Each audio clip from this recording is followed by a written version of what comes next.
Trunks, Bulma, I do this for you. Let's have some Bible. And yes, even for you, Kakarot. But when we look at this scene here, we know that Vegeta was not always this way. He was not always the noble husband and father that he was now.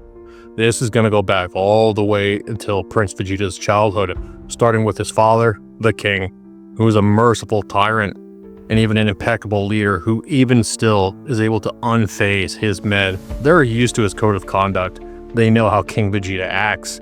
But deep looming on the planet of Vegeta, there was a darkness of Frieza looming over them constantly, and there was only so much that they could do, only until Frieza approached King Vegeta, bargaining with him for his son, the very young Prince Vegeta, who was only a child.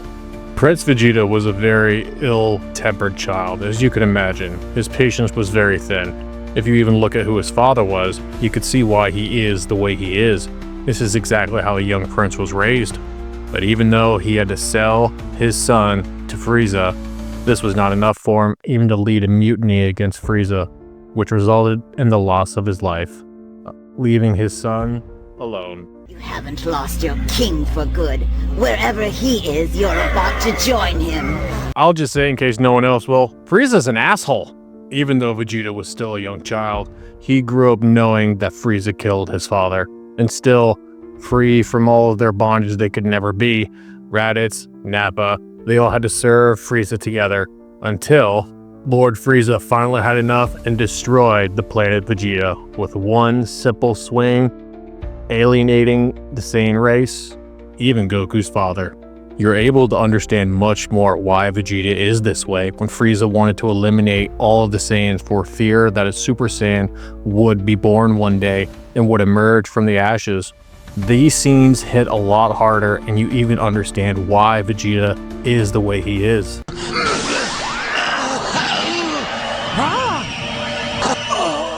Vegeta never got a chance growing up to know his father. So much was taken from him at such a young age. He took me from my father when I was just a little boy. And once Vegeta was taken into the hands of Frieza, he killed his own father. What are you expected to become?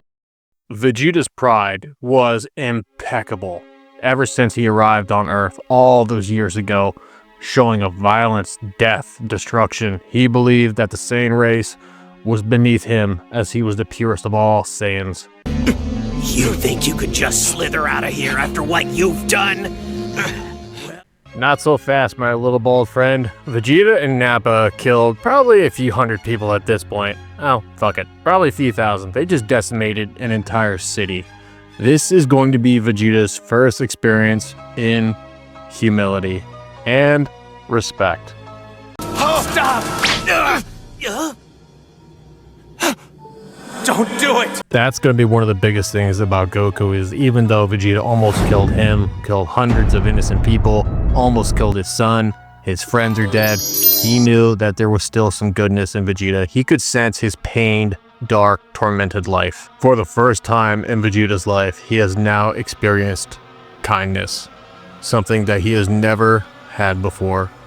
I'm sure this is going to keep him a regular, grounded individual.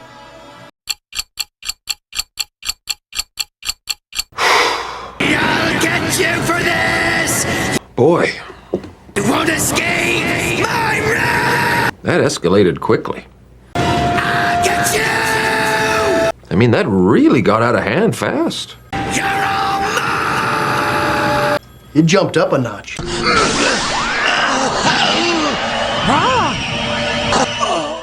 Not only was this difficult seeing when I was a child on TV, but you felt so bad for Vegeta.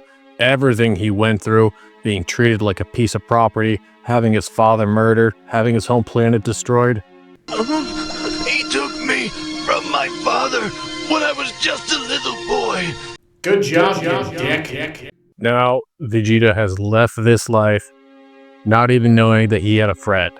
Goku truly became Vegeta's friend at that point. He saved his son's life and his friends.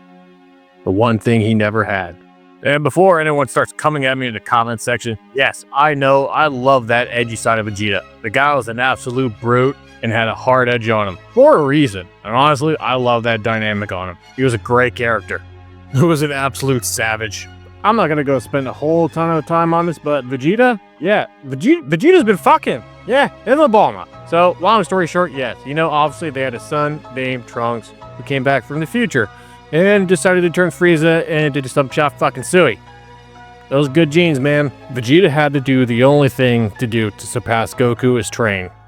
In the vastness of space, Vegeta had to train for the androids to get the best training possible. And he didn't care anymore. After that comet almost took his life and his ship, Vegeta did not care. This was the biggest realization to him, that no matter what, he had to give up because he thought he could never surpass Goku.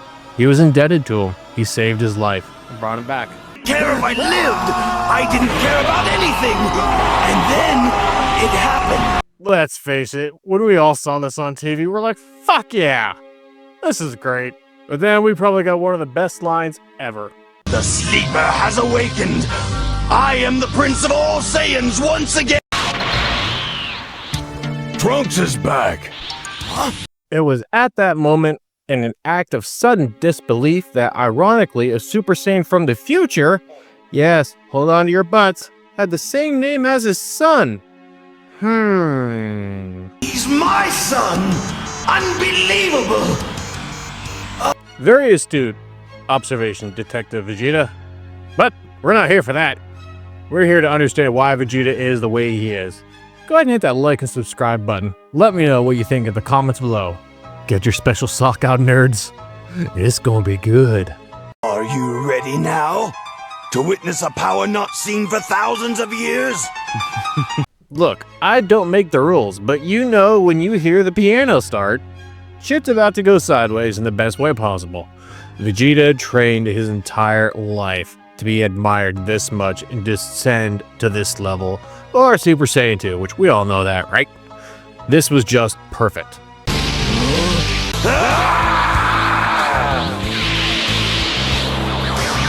One thing that was generally always overlooked is that young Trunks, in his general timeline, lost Vegeta. He was killed by the androids. Now, once he came back here for the Cell Saga and actually grew up, he only wanted to earn his father's respect and his love. When Trunks didn't know his father recognition he had always desired, waiting his entire life for his dad to have "take your son to work" day. You knew that this moment meant everything to Trunks, being recognized by his father. Allow me to introduce you to my son. His name is Trunks. He's not quite as strong as I am, but it would be hard to tell the difference between us. No one can deny that this was Trunks' proudest moment. He had the recognition from his father, and Vegeta finally acknowledged him as his son. These are things with Vegeta that we thought we would never see.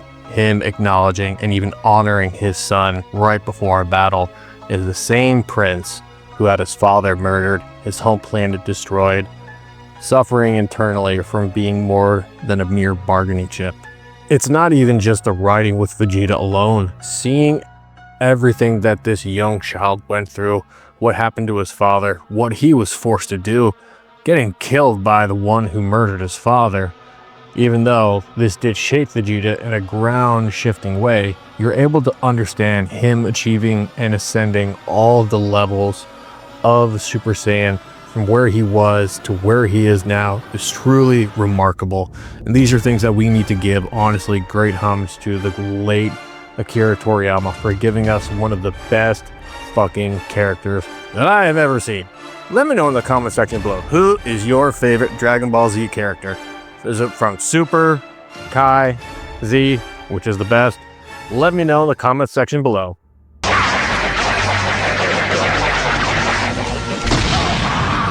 Oh, pwee. If you know where we're at now in the Majin Buu saga, you know where the end of this video is now heading. We are going to see the many transitions again to one of Vegeta's hardest, darkest, and proudest moments. Soon, thank you all for still joining me at this point. You will understand why we have the tale of two Saiyans.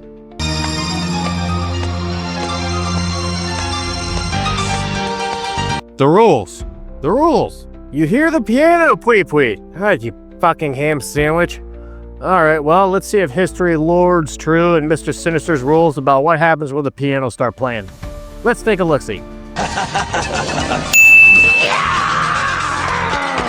And now you see this face looking up at you. Well, I'm sure this is going to end in a calm, peaceful protest, like the summer of love in 2020.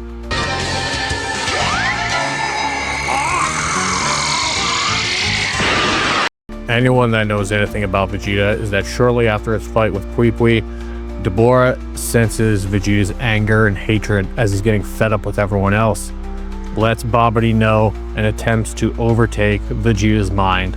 And what happens? We get the old, monstrous demon child Vegeta back in the adult body. All that pain, all that anger, now released.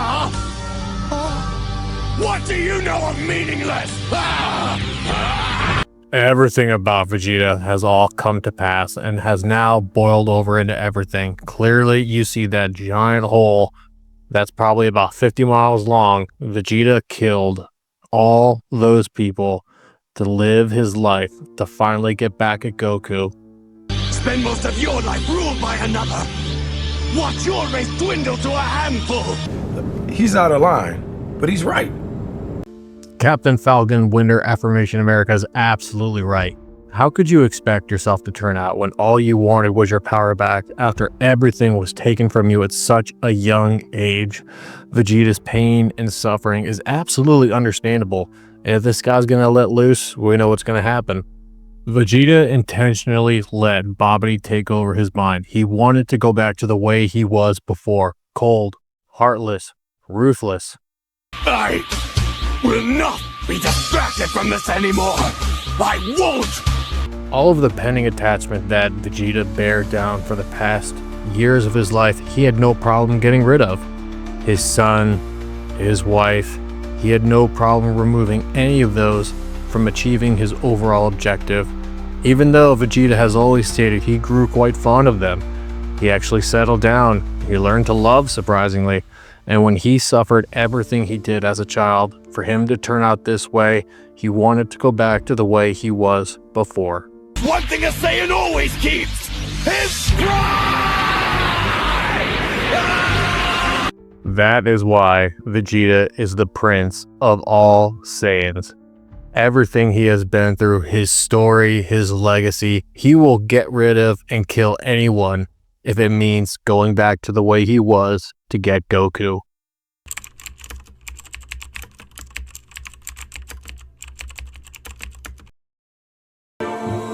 Listen, you need to take good care of your mother. Everything in Vegeta's life up to this point now bears on his shoulders. He is no match for Majin Buu. He has taken down everyone else, but Vegeta knows there is only one way out. Trunks and Goten still have no idea what's going on. Trunks just looks at his father, confused as to why he's asking him to take care of his mother. One of the first and honestly most noble things Vegeta has ever done, even acknowledging his wife and his son.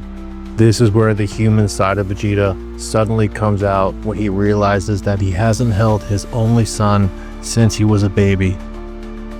This guy that has killed hundreds of people, slaughtered millions of people and beings around the galaxy, is still looking for one last act of kindness for him to hold his son for the final time. God damn, man, this stuff isn't supposed to make me cry my own tears. Fuck you, Vegeta. But understanding everything Vegeta has done, been through, you never thought that a man's final wish would be holding his son is also the same man that has killed and slaughtered millions of people around the galaxy. This is honestly why I love Vegeta's story the most. It's the most compelling. You've seen so many sides of him. The good, the bad, the ugly, and the just plain fucking dark. Come here, son. Dad, what's wrong? You've made me proud, my son. As he takes his son to the ground with one quick swing, he takes Goten down, only to have a final conversation with Piccolo so that he can get the kids out of here. A harsh truth has to come to reality for Vegeta. He has caused too much pain in this earth, too much death. Goku was allowed to keep his body.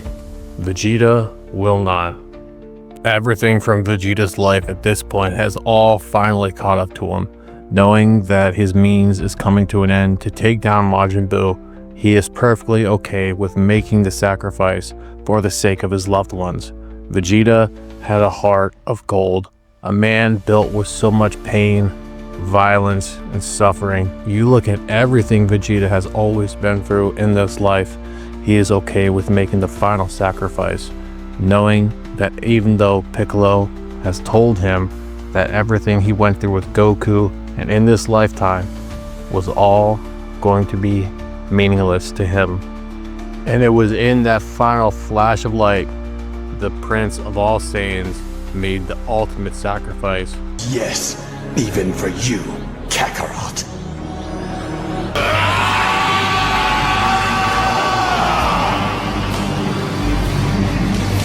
His name was Vegeta, a proud Saiyan prince. None of us would be here at all without the great Akira Toriyama, who gave us Dragon Ball. He was so poor growing up, he did not even own a TV. He sacrificed everything. His father put the work establishment in him to always strive to be your best. And that's the way Akira was raised.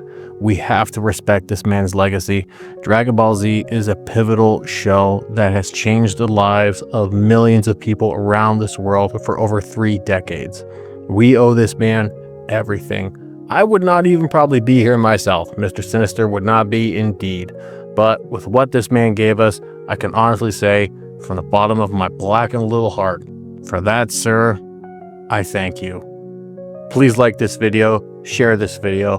Let me know in the comments section below, what did you think about Vegeta's arc, his story, the 2 Saiyans of good and evil? Which was your favorite? And as always, until we meet again.